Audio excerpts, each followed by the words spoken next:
Salam sehat. Kembali kita akan memperdalam pemahaman kita tentang metodologi penelitian dalam keperawatan. Pada video sebelumnya sudah dipaparkan tentang proses konseptualisasi. Dan apabila kita lihat di dalam proses konseptualisasi, fase pertama, langkah pertama dan kedua merupakan fase tersulit, di mana fase ini memiliki beberapa aktivitas. Aktivitas pertama, kita harus keluar, kita harus melihat, melakukan observasi secara empiris menggunakan seluruh indera kita, bertanya, mengobservasi atau menginterview. Setelah kita memperoleh data masalah yang ada, baik itu di lapangan, baik itu di pelayanan masyarakat, baik itu di rumah sakit, puskesmas, pelayanan masyarakat di beragam latar belakang, kita coba baru duduk dan melakukan konseptualisasi. Nah, pada saat ini kita akan membahas tentang sistematika di dalam pelaporan atau penulisan metode ilmiah atau yang sering disebut sebagai skripsi. Sedikit mengulang bahwa ada beberapa cara seseorang memperoleh pemahaman atau pengetahuan yang terkait dengan evidence-based nursing atau evidence-based practice. Di dalam materi EBP yang sudah saya kirimkan, di dalam materi tersebut dibagi dalam dua kelompok besar dan dalam bentuk piramid, dan yang terbanyak adalah pendapat.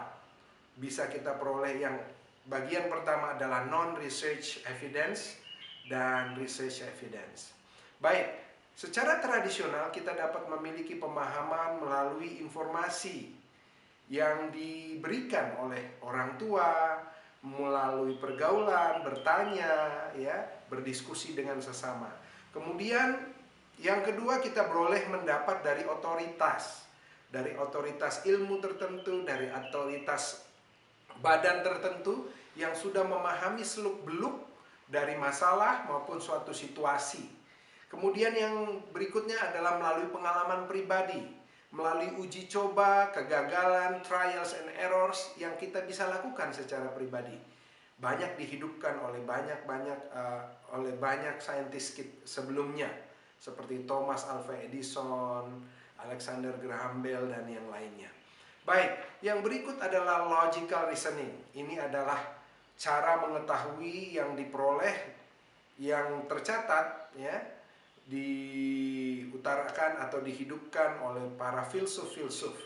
Dan yang akan kita hidupkan, yang akan kita praktekkan dan kita implementasikan dalam keperawatan adalah scientific research atau penelitian ilmiah. Di dalam penelitian ilmiah ada ciri khusus yang kita perlu pahami. Pertama adalah sistematik. Sistematik artinya teratur, ya, orderly, ya.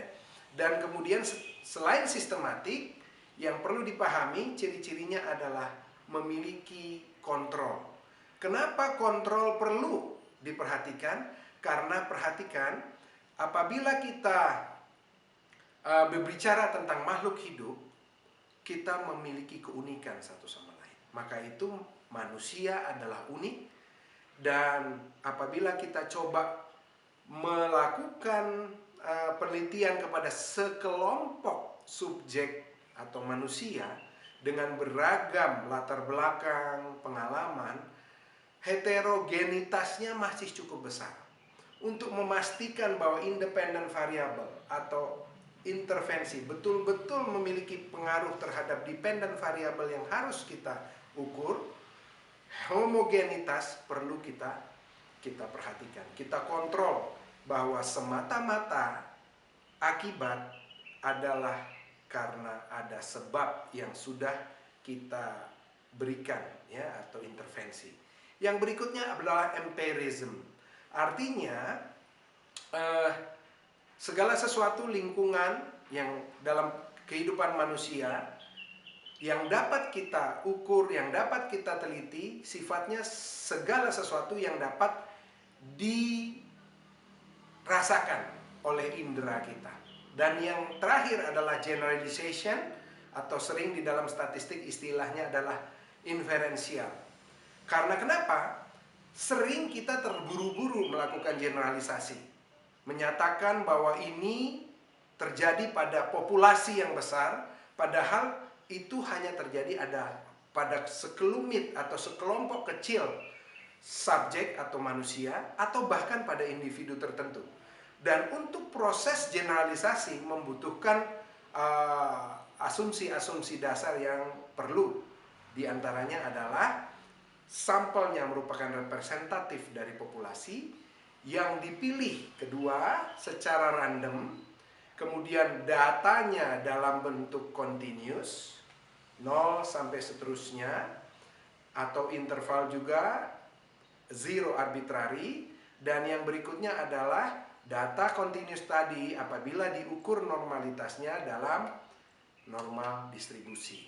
Nah, asumsi penelitian ilmiah adalah semua makhluk hidup, bahkan yang tidak hidup, memiliki sifat alamiahnya. Batu, tanah, hewan, tumbuhan memiliki atributnya masing-masing.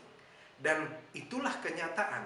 Karena kenyataan tersebut kita harus sadar asumsi kedua, yaitu determinisme. Determinisme ini artinya satu hal adalah akibat dari hal sebelumnya. B adalah akibat dari A. Sehingga kita bisa berbicara tentang hubungan, kita bisa berbicara atau mengkaji tentang causal relationship, atau membandingkan satu efek dengan efek yang lain. Baik, ada keterbatasan dalam penelitian yang harus kita pahami. Pertama adalah general limitation. General limitation atau keterbatasan umum, contohnya waktu, tempat, ya, kondisi yang tentunya tidak bisa kita sepenuhnya kendalikan. Yang kedua, keterbatasan dalam melakukan penelitian adalah etika moral dalam penelitian. Yang ini perlu dan sangat-sangat penting sebagai peneliti-peneliti kesehatan perhatikan. Di mana consent letter, autonomy, ya, kemudian non-maleficence, ya, veracity, kemudian beneficence, semuanya ini perlu diperhatikan. Bukan semata-mata untuk tujuan ilmu pengetahuan, tapi juga memperhatikan manfaatnya kepada subjek penelitian. Yang berikut adalah pengukuran.